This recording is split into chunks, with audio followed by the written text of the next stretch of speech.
අද පාඩම අපිට කරන්න තියෙන්නේ 10 වෙනි පාඩම පොළොන්නරු ශාසන ඉතිහාසයෙන් බිඳක්. පොළොන්නරු ශාසන ඉතිහාසයෙන් බිඳක් කියන එක තමයි අපේ අද පාඩම.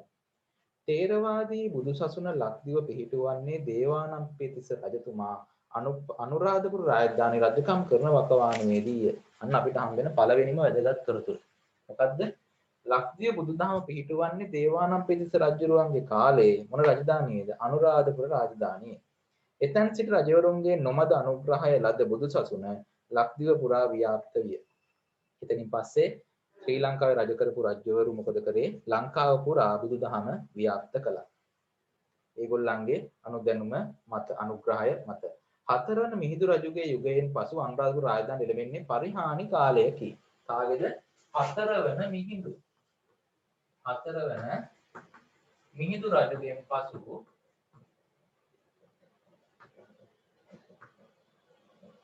හතරවන මිහිඳු රජුගෙන් පස්සේ අනුරාධපුර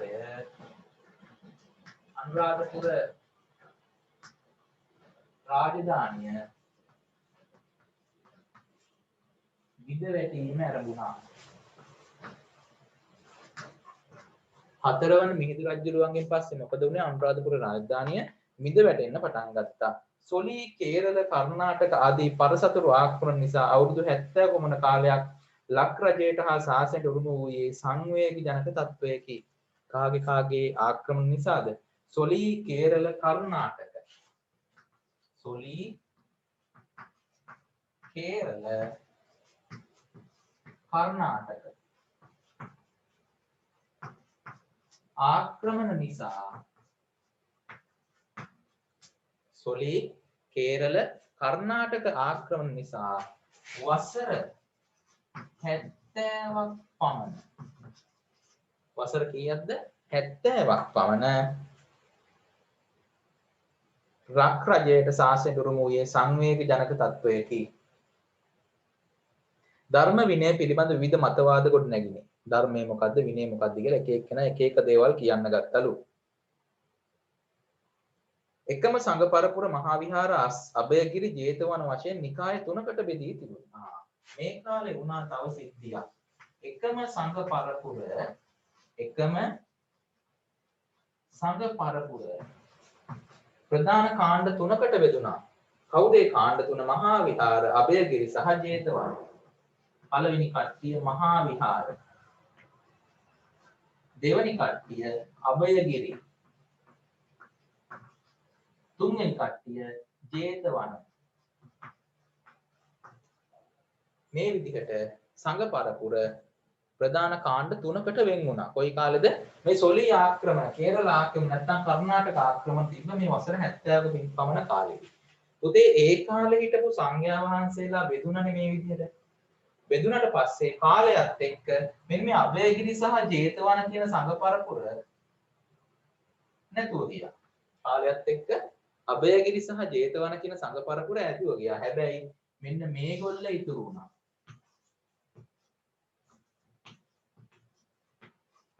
මහා විහාර වංශික සංඝ පරපුර ඉතුරු වුණා. කවුද මහා විහාර වංශික සංඝ පරපුර කියන්නේ? රාමාන්‍ය නිකාය. රාමාන්‍ය සංඝ පරපුර. හරි. එතකොට මහා විහාර වංශිකයෝ ඉතුරු වුණා. කොයි කාලෙද? අනුරාධපුර යුගයේ ඉඳලා. අනුරාධපුර යුගයේ ඉඳලා ඉතුරු වෙච්ච මහා විහාරික සංඝ පරපුර තමයි අදටත් ඉන්නේ රාමාන්‍ය නිකාය කියලා. ඒගොල්ලෝ තමයි ලංකාවේ ලක්දිව ඉන්න පැරණිම සංඝ පරපුර. මේ தত্ত্বය යටතේ ශාසනයට නිසි මඟ පෙන්වීමක් නොවුනි. ඇයි එක එක්කෙනා තුන් ගොල්ලකට බෙදිලානේ. ඒගොල්ලන් නිසි මඟ පෙන්වීමක් තිබුණේ නැහැ කියලා කියනවා. සමහර භික්ෂූන් ජීවත් වීම සඳහා සසුනට නොගැලපෙන ක්‍රියාවන්ට යොමු වෙනවා. දැන් ජීවත් වෙනව නිසා ශාසනයට ගැලපෙන්නේ නැති දේවල් වලට යොමු වුණාලු. මේ අනුරාධපුර යුගයේ අවසාන භාගයේ බුදු සසුනේ පැවති තත්ත්වයයි. අනුරාධපුර යුගයේ හතරවෙනි මිහිඳු රජුරුවන්ගෙන් පස්සේ ආවේ අභාග්‍ය කාලයක්. අනුරාධපුර රාජධානිය බිඳ වැටෙන කාලයක්. ඒ කාලේ සොලී, කේරළ, කර්ණාටක ආක්‍රමණ සිද්ධ වුණා. අවුරුදු 70ක් විතර අනුරාධපුර රාජධානිය බිඳ වැටෙන්න පටන් ගත්තා.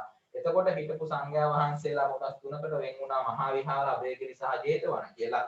මහා විහාර වංශික සංඝයා වහන්සේ අදටත් ඉන්නවා. රාමඤ්ඤ මහා නිකාය කියලා. මහා විහාර වංශික රාමඤ්ඤ නිකාය කියලායි කියන්නේ. මේ සංවේග ජනක තත්ත්වයේ මගහැරුණේ මහා විජේබාහු හෙවත් පළවන විජේබාහු රජතුමා පරසතුරන්ගෙන් රට බේරාගෙන පොළොන්නරු රාජධානිය පිහිටුවීමෙන් පසුවයි. ඊට පස්සේ මොකද වුනේ?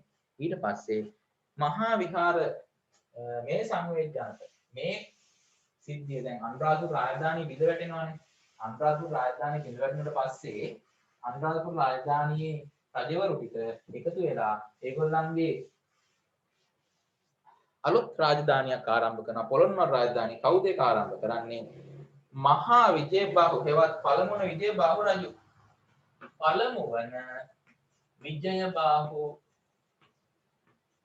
පළමුවන විජේබාහු රජු තමයි මොකක් ආරම්භ කරන්නේද? පොළොන්නරු රාජධානිය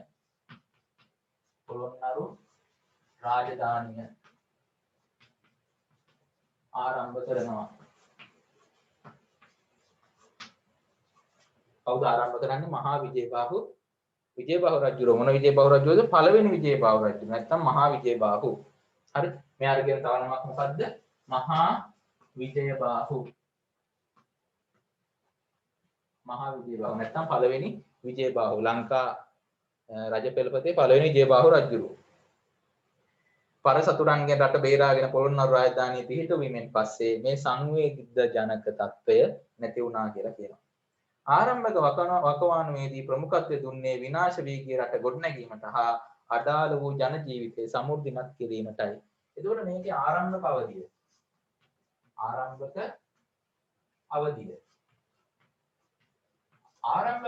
වෙන්නේ විනාශ වූ රට ගොඩ ගන්න.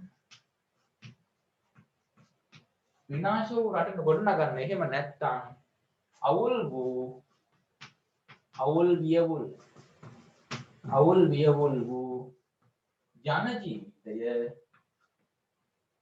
යථා තත්ත්වයට ගන්න.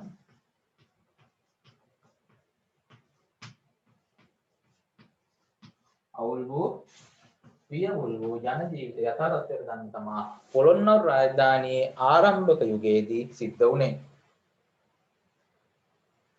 මේ කටයුතු සඳහා ටික කලක් ගත වූ නිසා භික්ෂුන් වහන්සේලාට අවශ්‍ය ප්‍රත්‍ය පහසුකම් සපයා දීමට අත්පසු විනි. මොකද ප්‍රත්‍ය කියන්නේ බුදුහාමුදුරන්ට ජිගිලම්පස, දානේ, සේනාසන, හරි ඊළඟට බෙහෙත් හේත් ඔය ටික ලබා දෙන එක. භික්ෂුන් වහන්සේලාට ප්‍රත්‍ය පහසුකම් අඩු වුණා කියලා කියනවා. බුරුම රට අනුරුද්ධ රජතුමාගේ උදව් ඇතුව රට ගොඩනැංවූ විජේබාහු රජතුමා ඉන් අනතුරුව යොමු වූයේ ශාසනයේ දියුණුව ඇති කිරීමටයි. කාගේ උදව් අරගත්තද? බුරුම රටේ අනුරුද්ධ රජතුමාගේ උදව් ඇතුව. එතකොට ශ්‍රී ලංකා රාජධානියේ දෙවනි රාජධානිය පොළොන්නරු රාජධානිය ගොඩනගන්න අපිට උදව් දීලා තියෙනවා. කවුද?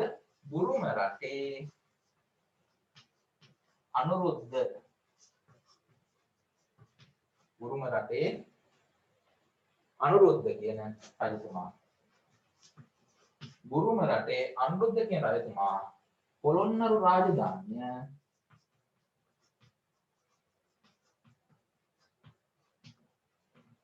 ගොඩනංවන්න උදව් කළා. ගොඩනගා ගන්න උදව් කළා. ගොඩනැංවීමට උදව් කළා. උදව් කරන ලදී. ගොඩනැංවීමට උදව් කරන ලදී. කවුද? බුරුම රටේ අනුරුද්ධ කියන රජුරුව. Excuse me sir. ඔව් කියන්න පුතේ. මේ සර් පොළොන්නරු රාජධානිය ආරම්භ කරා කියන එකට යටින් තියෙන මොකද? ඒක පේන්නේ නැහැ මට හරියට. ආරම්භක අවධිය විනාශ වූ රට ගොඩනැගීම. හරි එහෙමයි කියන්නේ. කරන ලදී. ඊළඟට කියනවා ඒ සම්බන්ධවගත් ක්‍රියාමාර්ග. දැන් පොළොන්නරු රාජධානිය ගොඩනගන්න ක්‍රියාමාර්ග කීපයක් ගත්තා. පොළොන්නරු රාජධානිය ගොඩනගන්න ක්‍රියාමාර්ග කීපයක් ගත්තලු. කවුද? පළවෙනි විජේබාහු රජුරුව. ඒ ක්‍රියාමාර්ග ටික මෙන්න මෙහෙම දීලා තියෙනවා. භික්ෂූන් වහන්සේලාට ත්‍රිපිටකය පුහුණු කරවීමට පහසුකම් සැලැස්වීම. ක්‍රියාමාර්ග ටික.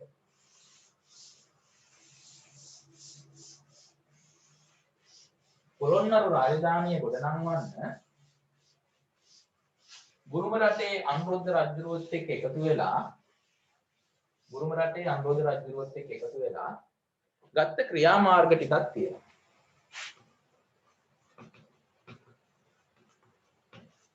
ක්‍රියාමාර්ග. ඔයගොල්ලෝ පුතේ ලියන්න අවශ්‍ය නැහැ අහගෙන ඉන්න. ක්‍රියාමාර්ග ටිකක් තියෙනවා. පළවෙනිම ක්‍රියාමාර්ගය තමයි භික්ෂූන් වහන්සේලාට ත්‍රිපිටකය පුරුදු පුහුණු කරවීමට පහසුකම් සැලසීම. එහෙනම් පළවෙනි ක්‍රියාමාර්ගය ත්‍රිපිටකය පුරුදු පුහුණු කිරීමට පහසුකම්. ත්‍රිපිටකය පුරුදු පුහුණු කිරීමට පහසුකම් සැපයීම තමයි පළවෙනි ක්‍රියාමාර්ගය. දෙවෙනි එක ධර්ම ශාස්ත්‍ර නගා සිටීම සඳහා ත්‍රිපිටක ව්‍යාඛ්‍යාන ලිවීම. ධර්ම ශාස්ත්‍ර ඒ කියන්නේ ධර්මය උගන්වන්න ත්‍රිපිටක ව්‍යාඛ්‍යාන ලිවීම. හරි. ත්‍රිපිටකය තේරුම් ගන්න පුළුවන් විදිහට ධර්ම ශාස්ත්‍රයෙන් නැත්නම් ත්‍රිපිටකය ඉගෙන ගන්න තේරුම් ගැනීමේ හැකියාව ඇති කෙරෙව්වා. තේරුම් ගැනීමේ හැකියාව. එයි මොකද සමහර දේවල් දැන් කාලයත් එක්ක භාෂාවේ වෙනස් වීම සිද්ධ වෙච්ච නිසා. තුන්වෙනි කරුණ. ධර්මය කියා දෙන්නන්ට හා ධර්ම ග්‍රන්ථ රචනා කරන්නන්ට සංග්‍රහ කිරීම. අන්න. ධර්මය කියා දෙන්නන්ට හා ග්‍රන්ථ රචකයන්ට මොනවද? ග්‍රන්ථ රචකයන්ට සංග්‍රහ කිරීම. එතකොට මේ ඇත්තටම දැන් මෙතනදී කරන්නේ ග්‍රන්ථය රචනා කරන කෙනාට සංග්‍රහයක් දෙනවා කියලා කියන්නේ රජ්ජුරුවෝ එයාට මොනවා හරි ත්‍යාග දෙනවා, මුදල් දෙන්න පුළුවන්. එතකොට මොකද උනේ? ධර්මයේ දැනගෙන ඉන්න කට්ටිය ග්‍රන්ථ ලියන්න පුරුදු වුණා. වැඩිපුර පෙළඹුණා. ඊළඟ අවස්ථාව. රජතුමාද ධර්ම ග්‍රන්ථ ලියන. දැන් රජුගේ පළවෙනි විජයබාහු රජුගේ නිකන් හිටියේ නෑ. එයාත් ධර්ම ග්‍රන්ථ ලියුවා. රජු ධර්ම ග්‍රන්ථ රචනා කළේ. මේකත් සිද්ධ වුණා පොළොන්නරුවේදී. එතකොට පළවෙනි විජයබාහු රජුරෝ කියලා කියන්නේ හොඳට දහම ගැන බුදුදහම ගැන දැනගෙන හිටපු කෙනෙක් කියන එක එතනින් තේරෙනවා. භික්ෂුන් වහන්සේට අවශ්‍ය ප්‍රත්‍ය පහසුකම් නොඅඩුව සපයා දීම. අන්න මුල් කාලෙදී නම් දෙන්න බැරි වුණා පහසුව පස්සේ කාලෙකදී ඒක නොඅඩුව දුන්නා. භික්ෂුන් සඳහා ප්‍රත්‍ය නොඅඩුව සැපයීම. භික්ෂුන් සඳහා ප්‍රත්‍ය නොඅඩුව සැපයීම. භික්ෂුන් සඳහා ප්‍රත්‍ය නොඅඩුව සැපයීමත් සිද්ධ කළා. කවුද? පළවෙනි ජෙබාහු රජු. ඊළඟට ඔන්න වැදගත්ම දේ දලදා පුද පූජා නැවත ආරම්භ කර ශක්තිමත් පවත්වාගෙන යාමට අවශ්‍ය කටයුතු සැලසීම. ඒ කියන්නේ දලදා තේවාව ආරම්භ කළා. දලදා තේවාව ආරම්භ කිරීම. ලෝකේ තියෙන එකම සංස්කෘතික පෙරහර තමයි දලදා පෙරහර. තියෙන ශ්‍රී ලංකාවේ විතරයි මුළු ලෝකෙම. හරි ඒක ඉතින් අපිට තියෙන ඇත්තටම අර අභිමානයක් කියලා කියන්න පුළුවන්. භික්ෂුන් වහන්සේලා හා ශාසන චාරිත්‍ර පිළිබඳ බලවත් ලැබියාවකින් ක්‍රියා කිරීම. දැන් රජුරවන්ට ධර්ම ග්‍රන්ථ රචනා කරන්නත් දැනුම තිබ්බනම් අනිවාර්යෙන් මේ රජුරෝ භික්ෂුන් වහන්සේලා එක්ක සමීප සම්බන්ධතාවයක් තියාගෙන ඉඳලා තියෙනවා. එහෙනම් මොකද්ද? භික්ෂුන් වහන්සේලා හා ශාසන චාරිත්‍ර පිළිබඳ බලවත් ලැබියාවකින් ක්‍රියා කිරීම. භික්ෂුන් හා ශාසන චාරිත්‍ර වෙත බලවත්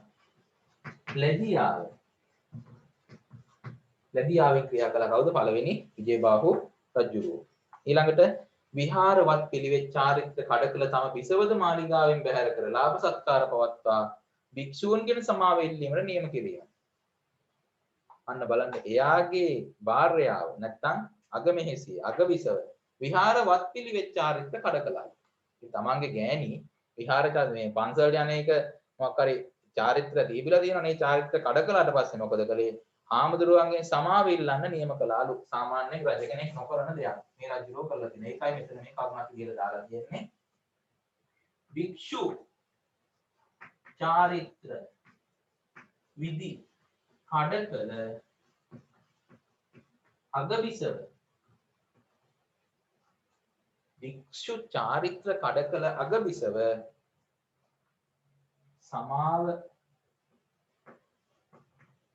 සමාව ඉල්ලීමට යොමු කිරීම. කොහෙද යොමු කළේ? භික්ෂූන් වෙත යොමු කළා. මොනවා කරන්නද? සමාව ඉල්ලන්න කියන්නේ. ඔබ අතින් වැරද්දක් වුණා ගිල්ල සමාව ඉල්ලපන් කියන එක සිද්ධ වෙලා. සාමාන්‍ය රජ කෙනෙක් අදටවත් නොකරන දෙයක් ඔය. තමන්ගේ ගෑණිකින් වැරද්දක් වුණොත් එහෙම පන්සල හාමුදුරුවන්ට ගණන් ගන්නවත් නැහැ. නමුත් එදා රජුරු මොකද කළේ? ගිහලා සමාව ගනින් කියලා සමායට දඬුවම් කරන්නත් ඇති. ඊළඟට පොළොන්නරු අනුරාධපුර ආදී ප්‍රදේශවල පමණක් නොව ශ්‍රීපාදයේ වැනි දුරබැහැර ප්‍රදේශවල පිහිටා තිබූ සිද්ධාස්ථාන දියුණුවටපත් කිරීම. ඒ කියන්නේ ශ්‍රී ලංකාවේ සෑම තැනම තිබෙන සිද්ධාස්ථාන දියුණුවටපත් කරා කියන්නේ ශ්‍රී ලංකාවේ නොයෙක් දිග සිද්ධාස්ථාන දියුණුවට කටයුතු කිරීම. ශ්‍රී ලංකාවේ නොයෙක් දිග සිද්ධාස්ථාන දියුණුවට කටයුතු කිරීම. ඒකත් මේ රජුරෝ කරපු තව සේවයක් කියලා කියනවා. හරි. මෙවැනි ක්‍රියාමාර්ග නිසා සසුනේ ඇති වූ පුනරුද්දීපනය හේතු කොටගෙන රජ කෙනෙකුපත් කිරීමේදී පවා මහා සංඝරත්නය විමසා කටයුතු කිරීමට යොමු වී ඇත. හරිනේ. සංඝරත්නයේ සලකන්න ඕනේ කියන එක රජුරුවෝ දැනගෙන ඉන්න ඕන නිසා තමා සංඝරත්නයෙන් අවසර අවවාද ගන්නේ රජ කෙනෙක් පත් කරන්න ගද්දි රාජ්‍ය ඕනම රාජ්‍යයක ශ්‍රී ලංකාව තුළ. නමුත් විජයබාහු රජතුමාගේ පාලන කාලයේ අවසාන භාගයේදී වික්‍රමබාහු ඈපානන් සමග ආරවුලක් හටගත්තේය. වික්‍රමබාහු එක්ක විජයබාහු රජුගේ රජ කාල අන්තිමේදී පොඩි ආරවුලක් ඇති වුණාලු. එය බුදුසසුනේ පිරිහීමට බලපෑවේ. විජයබාහු රජුගේ වැඩිපුර හාමුදුරුවන්ට සලකන වස්තු සංග්‍රහ කරන නිසා ඒක වික්‍රමබාහුට එච්චර දිරවන්නේ නැති වුණා. ඕක නෙවෙයි කියන්නේ. ආරවුලක් ඇති වුණා කියලා. ඒ බුදුසසුනේ පිරිහීමට බලපෑවේ වික්‍රමබාහු රජ වූ පසු බුදුසසුන එල්ලුවේ තර්ජන මෙසේය. වික්‍රමබාහු බුදුසසුනත් එක්ක ඇරියස්. හාමුදුරුවෝ එක්ක ඇරියස් වික්‍රමබාහු. ඉතින් මොකද කරේ? වික්‍රමබාහු හාමුදුරුවෝත් එක්ක ප්‍රශ්න දාගත්තා. ආගද විජයබාහු රජුගේ රාජ්‍ය කාල අවසානයේදී තමයි වික්‍රමබාහු රජුත් එක්ක මේ ප්‍රශ්න හටගත්තේ. හරි? ලියන්න. ඔයගොල්ලෝ අහගෙන ඉන්න පුතේ. ඉතින් මෙතන ලියන්න පුළුවන්. විජයබා රජුගේ අවසන් පාලන කාලය තුල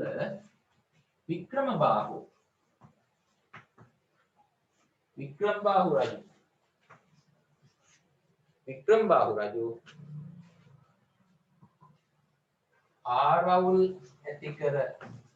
ආරවුල් ඇති කරන ලදී. ඇයි උඩ දිරවෙන හමුදුරන්ට සලකන එක. ඌ මොකද කළේ? ආරවුල් ඇති ගන්න ගත්තා. එතකොට වික්‍රමබාහු රජ වුණාට පස්සේ බුදුසසුනට තර්ජනය එල්ල වුණා. කවුද? වික්‍රමබාහු රජ වුණාට පස්සේ. එහෙනම් වික්‍රමබාහු විජයබාහුත් එක්ක ආරවුල් ඇති කරගෙන වික්‍රමබාහු රජ වුණා. වික්‍රමබාහු රජ වුණාට පස්සේ බුදුසසුනට ඇති වුණා මෙන්න මෙහෙම ටිකක් තර්ජන. වික්‍රමබාහුගේ තර්ජන. වික්‍රමබාහුගේ බුදුසසුනට තර්ජන ඇති වුණා. මොනවද තර්ජන? රජතුමා තුනුරුවන් සතු ධනය පැහැරගෙන යුද්ධ බටයන්ට දීම. පළවෙනි දේ තුනුරුවන් කියන්නේ තෙරුවන් සංඝයා වහන්සේ අතුරු පිරිසට රජතුමා පෙර රජවරු දීලා තිබ්බ ධනය වික්‍රමබාහු මොකද කළේ? පැහැරගෙන දුන්නා යුද්ධ බටයන්ට. පළවෙනිම කාරණය. සංඝ සතු ධනය යුද්ධ බටයන්ට ලබා දීම. ඔක තමයි වෙච්ච එක තර්ජනය. ඊළඟ තර්ජනය. විදේශ වලින් පැමිණි යුද්ධ බටයන්ගේ වාසස්ථාන බවට පොළොන්නරුවේ විහාරපත් කිරීම. අන්න ඊළඟ කරුණ දැන් පන්සලේ ඥාමදුරෝනේ. නමුත් වික්‍රමබාහු මොකද කළේ? පිට රටවල් වලින් ආපු යුද බටයන්ට ඉන්න නවාතැන් පාසුකම් දුන්නා පන්සල් වල. විදේශ යුද බටයන්ට පන්සල් වල නවාතැන් ලබා දීම. ඉතින් මෙහෙම කරපුවාම මොකද මේ හාමුදුරුවන්ට තමන්ගේ කාර්යයන් භාවනා කටයුතු කරගන්න කිසිම විදිහකින් බැරුව ගියා. ඊළඟට තුන්වෙනි එක විනාශකාරී තත්ත්ව නිසා මහ තෙරරුම් පාත්‍රා ධාතුව හා දන්ත ධාතුව රැගෙන රුහුණු රටට පලා යාම. එතකොට පොළොන්නරු රාජධානියෙන් පස්සේ රුහුණට පාත්‍රා ධාතුව හා දන්ත ධාතුව අරගෙන වික්ෂුන් වහන්සේ පලා ගියා. එතකොට ඒක ලොකුම තර්ජනයක්. මොකද්ද? බුදුරදුන්ගේ පාත්‍රා ධාතුව හා දන්ත ධාතුව රැගෙන වික්ෂුන් කොහෙද පලා ගියේ? රුහුණු රටට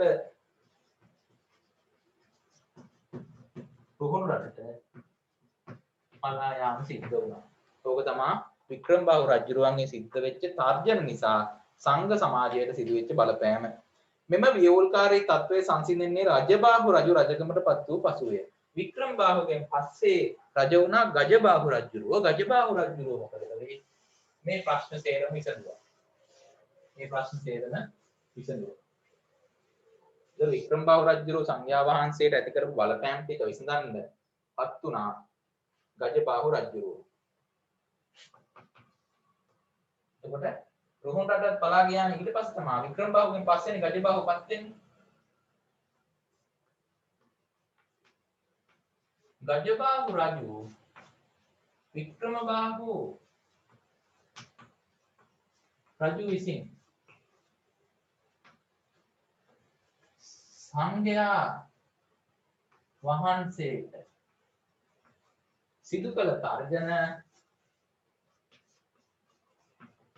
සිදු කළ තර්ජන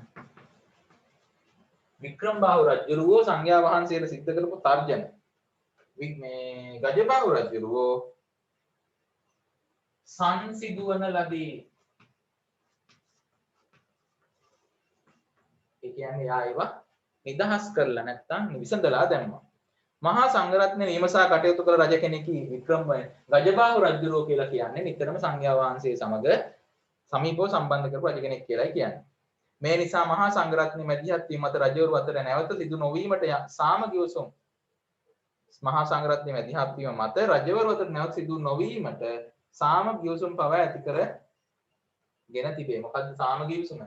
තර්ජන ඇති නොවෙන්න රජවරුත් එක්ක සාම ගිවිසුම් ඇති කරගත්ත කවුද? සංඝයා වහන්සේලා. මොන රජුගේ කාලෙද? ගජබාහු රජුරුවන්ගේ කාලේ. එහෙනම් ඊළඟ කරුණ අපි ලියන්න පුළුවන් සංඝයා වහන්සේ තමන්ට තර්ජන ඇති නොවන ලෙස නොකරන ලෙස සංඝයා වහන්සේට තර්ජන ඇති නොකරන ලෙස ගජබාහු රජ සමයේ සාම ගිවිසුම් ඇති කරගත්ත ගජබාහු රජුරුවන්ගේ කාලේ මොනවද ඇති කරගත්තේ? සාම ගිවිසුම් ඇති කරගත්ත. කාත් එක්කද? කවුද? හාමුදුරුවරු භික්ෂුන් වහන්සේලා. පොළොන්නරු යුගයේදී නැවත බුද්ධ ශාසනයේ පුනරුදයක් ඇතිවන්නේ මහා පරාක්‍රම බාහු රජ සමයේදීය. අන්න පොළොන්නරු රාජධානිය නැවත ගොඩනගන්නේ කවුද? මහා පරාක්‍රම බාහු රජුරුවෝ. පොළොන්නරු රාජධානිය නැවත ගොඩ ගන්නවා මහා පරාක්‍රම බාහු රජුරුවෝ. එතකොට ගජබාහු රජුරුවන්ට පොළොන්නරු රාජධානිය ගොඩ ගන්න බැරි වෙලා තියෙනවා. ගජබාහු රජුරුවන්ට පොළොන්නරු රාජධානිය ගොඩ ගන්න බැරි වෙලා තියෙනවා. ගොඩගත්තේ කවුද? මහා පරාක්‍රම බාහු රජුරුවෝ. සාමාන්‍යයෙන් පොළොන්නරු කිව්වොත් පරාක්‍රම බාහු කියන නම ඉතා ප්‍රසිද්ධයි. බිඳ වැටුණු පොළොන්නරු රාජධානිය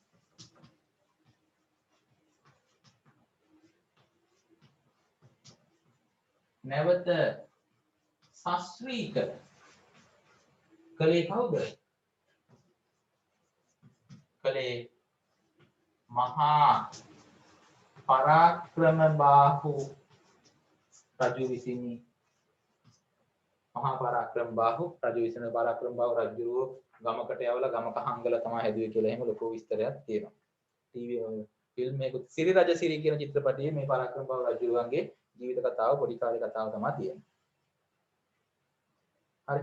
එතුමාට දේශීය හා විදේශීය අතුරුන්ගේ රට මුදා ගැනීමට දැඩි වෙහෙසක් දැරීමට සිදු විය. ලංකාවේ විතර නෙවෙයි පිටරටනුත් ආපු ලංකාවට කෙලහෙලාගෙන හිටියලු.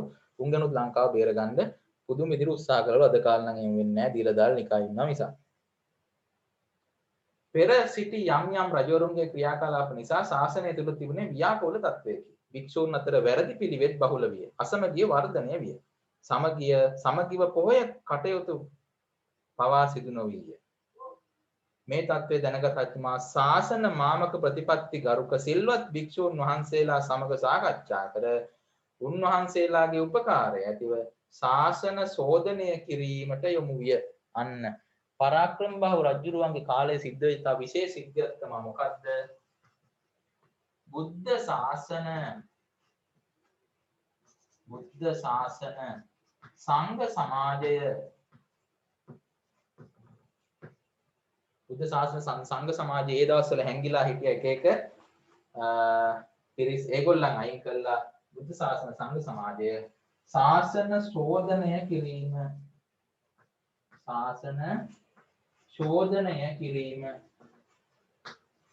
ශාසන ශෝධනය කිරීම කවුරු සිද්ධ කළේ? මහා පරාක්‍රම බාහු රජුරුව තමයි සිද්ධ කළේ.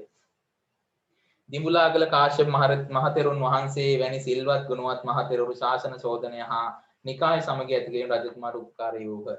මේ සඳහා උපකාරී වුණාරු කවුද? දිඹුලාගල කාශ්‍යප මහතෙරුන්. මෙන්න මේ සිද්ධියට උපකාර කළා කවුද? දිඹුලාගල කාශ්‍යප මහතෙරුන්.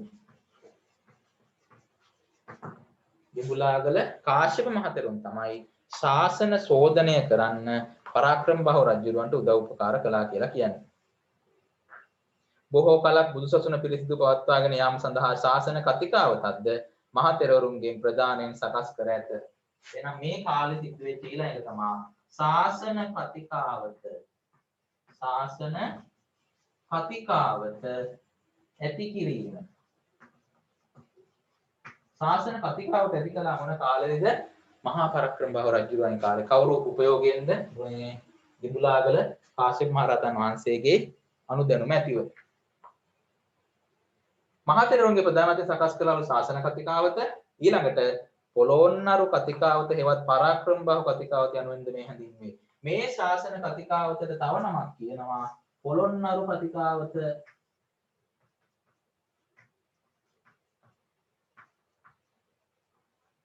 එහෙම නැත්නම් මහා පරාක්‍රම බාහු කතිකාවත.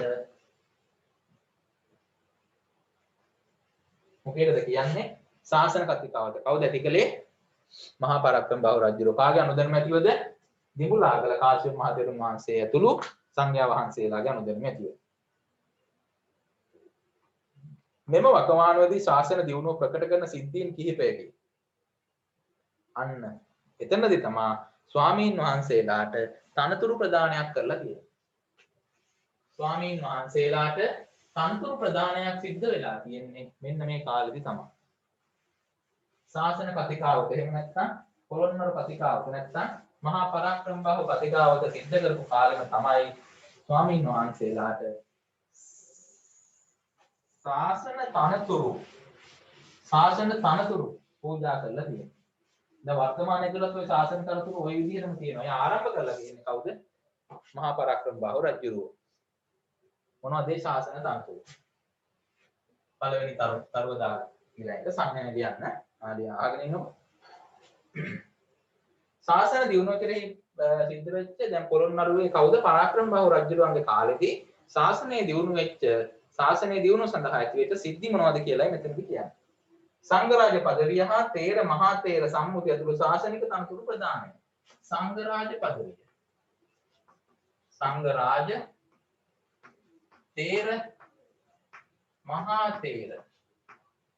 සංඝරාජ පදවිය තේර මහා තේර. වැනි ශාසනික තනතුරු ප්‍රදාන. කවුද සිද්ධ කළේ? මහා පරාක්‍රම බාහු රජුරුවෝ. ඊළඟට බෞද්ධ ග්‍රන්ථ සුලභ කිරීම තුළින් බෞද්ධ ජනයාගේ ගුණ නුවණ වර්ධනයට කටයුතු සැලසීම. ඒ කියන්නේ බෞද්ධ ග්‍රන්ථ සුලභ කිරීම. බෞද්ධ ග්‍රන්ථ සුලභ කිරීම. ඊළඟ බුරුම රජතුමා සමග ආගමික සම්බන්ධතා සහ මිත්‍ර සම්බන්ධතා තහවුරු කර ගැනීම. බුරුම රජයත් එක්ක බුරුම රජය සමග ආගමික හා සංස්කෘතික සම්බන්ධතා ඇති කරගත්ත කවුද? මහා පරාක්‍රම බාහු රජුරෝ. රාජ්‍ය පාලකයාට අදාළ උපදෙස් හා අවවාද අනුශාසනා දීමට තරම් මහා සංඝයා වහන්සේ ප්‍රබල තත්ත්වයකට පත් කිරීම. අන්න එතනින් තමයි සංඝයා වහන්සේගේ ප්‍රබලත්වය ලංකාවේ ආරම්භ වුණේ. සංඝයා වහන්සේගේ ප්‍රබලත්වය ආරම්භ කිරීම. මොකද්ද? රජුරවන්ට උපදෙස් දෙන තත්ත්වයට පවාපත් කෙරෙව්වා. බුරුම භික්ෂූන් වහන්සේලා ඉගෙනීම කර සඳහා ලක්දිවට වැඩම කරවීම. අන්න ඊළඟට බුරුම භික්ෂූන් ලක්දිව අධ්‍යාපන කටයුතු සඳහා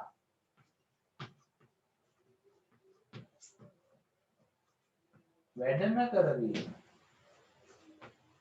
වර්තමානයේ මේ වෙද්දී ලෝකයේ හොඳම බුදුදහම ඇතුලෙන් බුදුදහමෙන් හොඳටම ධර්මය රකින්න පිරිසක් ඉන්න රටක් විදිහට බුරුමය පිළිගන්නවා. උත්තරාජීව නම් බුරුම මහතෙරුන් වහන්සේගේ ශිෂ්‍ය චප්පට සාමණේර වහන්සේ ලක්දිවට වාගෙන ඉගෙනීමේ අවස්ථාව සලසා දීමද. එතකොට මෙතනදී එක උදාහරණයක් තමයි කවුද? උත්තරාජීව මහතෙරුන්ගේ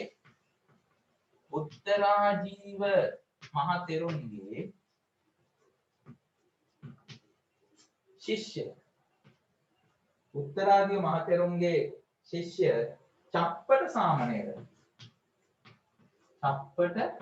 සාමණේර හිමි. හොඳ උදාහරණයක් කවුද?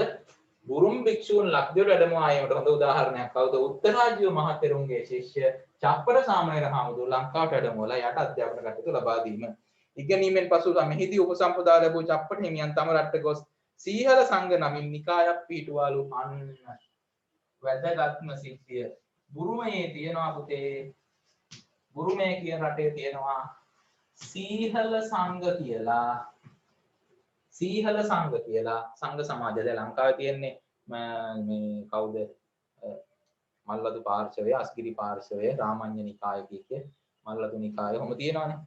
අමරපුර නිකාය කිය. අන්න ඒ වගේ සීහල සංඝ නිකායක් ආරම්භ කළා. කවුද ආරම්භ කළේ? චප්පට සාමණේරයන් වහන්සේ. චප්පට හිමියන් ආරම්භ කළා. කොහෙද ආරම්භ කළේ? බුරුමයේ කියන රාජ්‍ය. මෙයා කොහෙන්ද උපසම්පදාව ලැබුවේ? ශ්‍රී ලංකාවෙන් උපසම්පදාව ලැබුවා. කලහ ලංකාවේ උපසම්පදාව ලබාගෙන තමයි මෙයා බුරුම රටට ආපහු ගියේ. මහා පරාක්‍රම බාහු රජුගෙන් ආරම්භුණ සසුනේ දියුණුව ඊළඟට දෙවනි රජ වෙන දෙවනි විජේබාහු රජුගේ සමයේ තව තවත් වර්ධනය විය. මහා පරාක්‍රම බාහු රජුගේ පරාක්‍රම බාහු රජුගේ පටන් ගත්ත බුද්ධ ශාසන දියුණුව දෙවනි විජේබාහු රජුගේ තවත් වර්ධනය කළා. දෙවන විජයබාහු රජු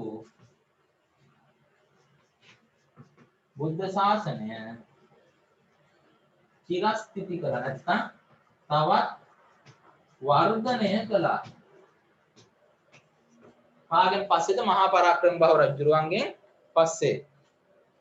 පාලි භාෂාවේ විශාරදයෙකු වන මේ රජතුමා බුරුමයත් ලංකාව අතර ශාසනික සම්බන්ධ තහවුරු කළේ පාලි සංදේශ මගින්. අන්න දෙවනි විජයබාහු රජුගේ බුරුමයත් එක්ක මෙයාගේ සම්බන්ධතාවය පැවැත්වුවේ පාලි භාෂාවෙන්. මොන භාෂාවෙන්ද? පාලි භාෂාවෙන් තමයි දෙවනි විජයබාහු රජුගේ බුරුමයත් එක්ක සම්බන්ධතාව පැවැත්වුවේ. එතකොට දෙවනි විජයබාහු රජුගේ කියලා කියන්නේ පාලි භාෂාවේ ප්‍රකටයි. කවුද? දෙවන විජයබාහු රජුරෝ කියන්නේ පාලි භාෂාවේ ප්‍රකටේ. සාහසිකයෙකු විසින් දෙවන විජයබාහු රජුරු මරා දමන්නලදී. විජයබාහු රජුරු මරලා දාලා. සාහසිකයෙකු. හරි. යලිත් උදා වූයේ සංවේගජනක තත්ත්වයේ. ශාසනයේ පරිහානියට මෙම අහිතකර තත්ත්වය බලපෑවේ. දෙවන විජයබාහු රජුරෝ මරලා දැම්මා. කවුද? සාහසිකයෙකු. සාහසික ඊට පස්සේ නැවතත් බුදු සසුනට ආයත් අභාග සම්පන්න කාලයක් උදා වුණා. ඒ වුණාට දෙවන විජයබාහු රජුරෝ කියන්නේ එතකොට අතීතයේ හිටපු පාලි කියන භාෂාව හොඳට පරතරට ඉගෙනගත්ත බුරුම රජයත් එක්ක පාලි භාෂාවෙන් තමන්ගේ අදහස් ප්‍රකාශ කරගෙන අදහස් හෝමාරු කරගෙන ලංකාවත් බුරුම රාජ්‍යයත් අතර හොඳ රාජ්‍ය සම්බන්ධතාවක් පවත්වාගත්ත රජ කෙනෙක් දෙවන විජයබාහු කියලා කියන්නේ. හරිද? මෙම තත්ත්වයට දෙවන විජයබාහු රජුරෝ මලාට පස්සේ මෙම තත්ත්වය වෙනස් වූයේ නිස්සංකමල් රජතුමා රජ බවට පත් වූ පසුවය. නිශ්ශංකමල්ල රජුරෝ රජ වුණාට පස්සේ දෙවන විජයබාහු රජුරුවන්ගෙන් පස්සේ ඇතිවෙච්ච ශාසනික පරිහානිය නැවත ඉවත් කළා කියලායි කියන්නේ.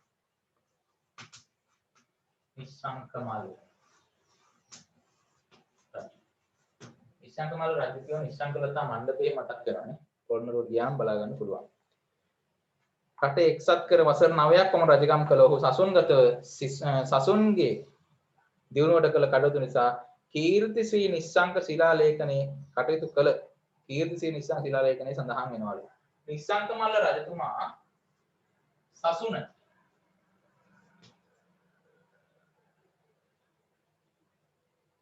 චිරස්ථිති කර නැවත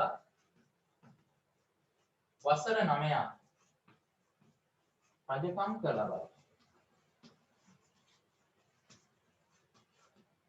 නිශ්ශංකමල්ල රජුරෝ වසර 9ක් රජකම් කළ බව, ශාසනයේ දියුණුවට කටයුතු කළ බව කීර්ති ශ්‍රී නිශ්ශංක ශිලාලේඛනයේ නැත්තම් ශිලාලිපියේ ශිලාලේඛනයේ සඳහන් වෙනවා. සඳහන් කවුද? නිශ්ශංකමල්ල රජුරෝ ගැන. කීර්ති ශ්‍රී නිශ්ශංක ශිලාලේඛනයේ තමයි සඳහන් වෙන්නේ. මෙයා බුද්ධ ශාසනය නැවත චිරස්ථිත කළා වසර 9ක් රජකම් කර බව. හරිද? වැරදි පිළිවෙත් දරුවා වූ භික්ෂූන් සසුනෙන් බැහැර කර ශාසන සෝදනයක් කිරීම මේ ශිලාලේඛනයේ දැක්වෙන දේවල්. පළවෙනිම අවස්ථාව. වැරදි පිළිවෙත් දරුවා වූ භික්ෂූන් සසුනෙන් බැහැර කර ශාසන සෝදනයක් කිරීම. වැරදි පිළිවෙත් සහිත භික්ෂූන් සසුනෙන් නිරපා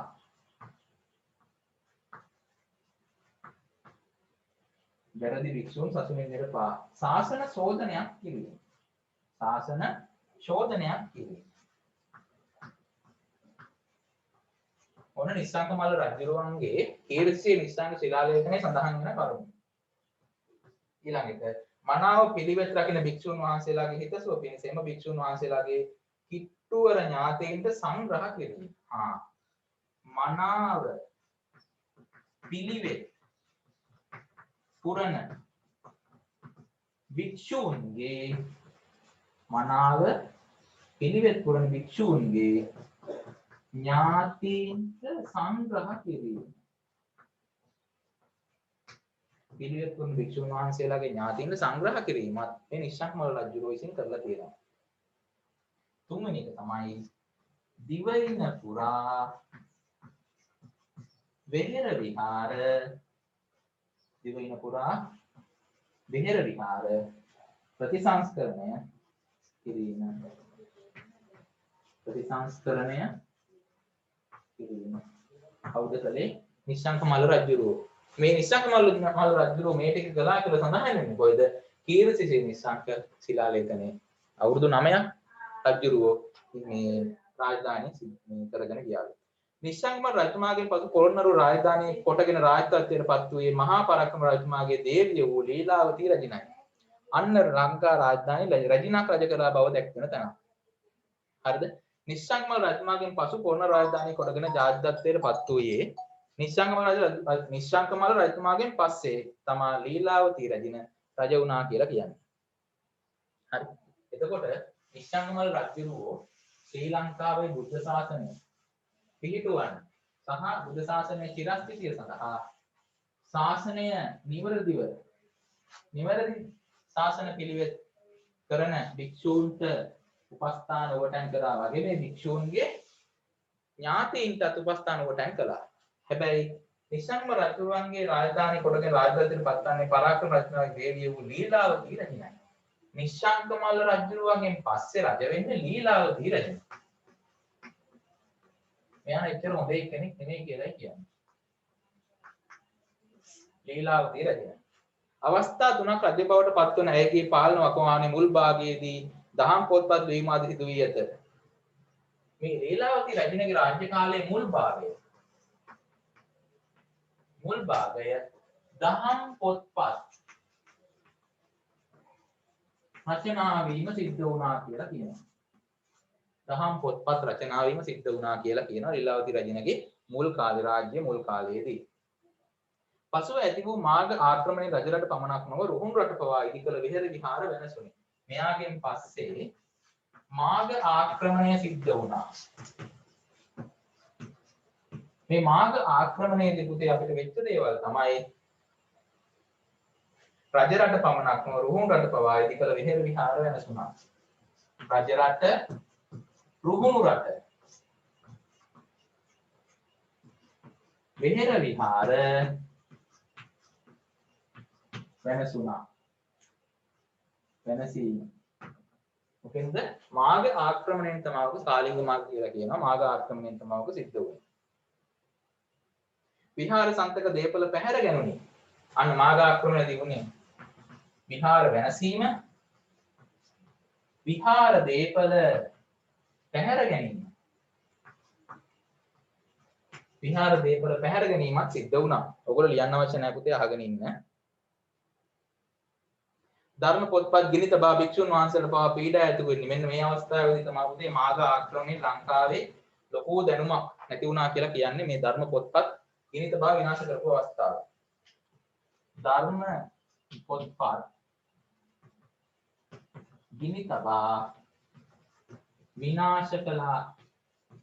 කවුද කරේ? කාලිංග මාර්ග ආක්‍රමණය මාර්ගය. හරි.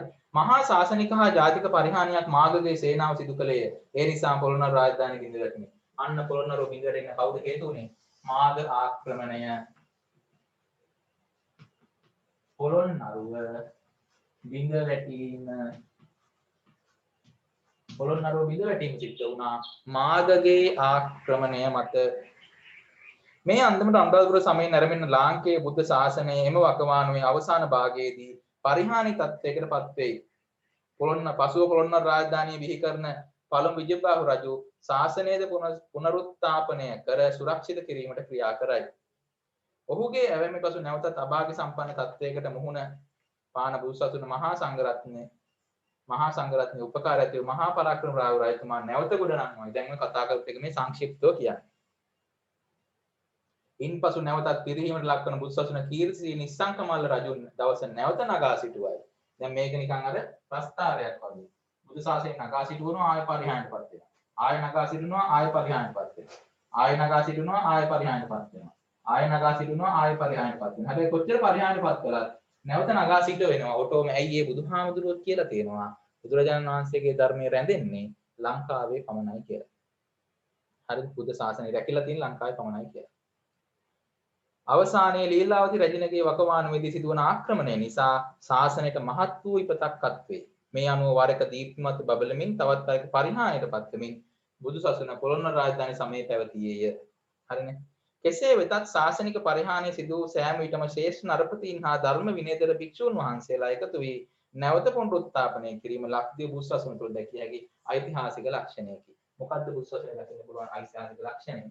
බුද්ධ ශාසනය කොහොම පරිහානියටපත් වුණත් බුද්ධ ශාසනය කොහොම පරිහානියටපත් වුණත් නැවතත් ධර්මදර විනයදර භික්ෂූන් සහ සංඝයා වහන්සේලාට බුද්ධ ශාසනයට ලැබි රජිනවරු එකතු වෙලා මොකද කරන්නේ? නැවතත් මේ බුද්ධ ශාසනය නගා සිටවන්න කටයුතු කරනවා. වර්තමානයේත් එමයයි පිරිහෙනවා වගේම නැවත නගා සිටවන්න කටයුතු කරනවා. එතකොට ඒක අපිට ඓතිහාසිකව දකින්න පුළුවන් හොඳ ලක්ෂණයක්. මොකද්ද? බුද්ධ ශාසනය පිරිහුණත් නැවතත් රජවරු එකතු වෙලා ඒක නගා හිටවනවා. හරි. එතකොට මේකේ ක්‍රියාකාරකම් වල තියෙන අපේ ප්‍රශ්න ටික පළවෙනි විජයබව රත්න උසස්නේ දියුණුවටගත් ක්‍රියාමාර්ග මොනවාද කියලා අහනවා. වික්‍රමබාහු රජු සසුනට සිදු කළ අනර්ථකාරී ක්‍රියා නම් කරන්න කියලා කියනවා. පරිහානියටපත් බුද්ධ ශාසනය නගා සිටුවීමට මහා පරාක්‍රම බව රත්නාගත් ක්‍රියාමාර්ග මොනවාද? පරාක්‍රම සමුද්‍රයෙන් ඇති කළේ උන්වහන්සේ එතුමානේ නේද? පොළොන්නරු යුගයේදී බුරුම රට සමග මනා ආගමික මිතුරුකමක් පැවතුනාලු. මෙම අදහස තහවුරු කරන සාක්ෂ්‍ය ලෙස ඉතිහාසගත සිදුවීම් තුනක් දක්වන්න කියලා කියනවා. එතකොට මේ අභ්‍යාස වලට ඕගොල්ලෝ උත්තරත් ලියන්න ඕනේ. මේ පාඩම අපි සංක්ෂිප්තව දැන් මෙතනදී කතා කළේ. මොකද්ද පාඩම? පොළොන්නරු ශාසන ඉතිහාසයෙන් බිඳ පොළොන්නරු රාජධානිය ඇතිවීම සහ නැතිවීම කියන සියල්ල එතනදී කතා කළා. හරි. එහෙනම් අපිට දැන් අදට මේ සාකච්ඡාව මෙතනින් නවත්තන්න පුළුවන්. ඕගොල්ලෝ පුතේ ප්‍රශ්න වලට උත්තර ටික ලියන්න. එහෙනම් හැමෝටම තෙරුවන් සරණයි කියලා කියනවා අපි. ලබන සතියේදී ආයේ හම්බ වෙමු. හැමෝටම උදු සරණයි.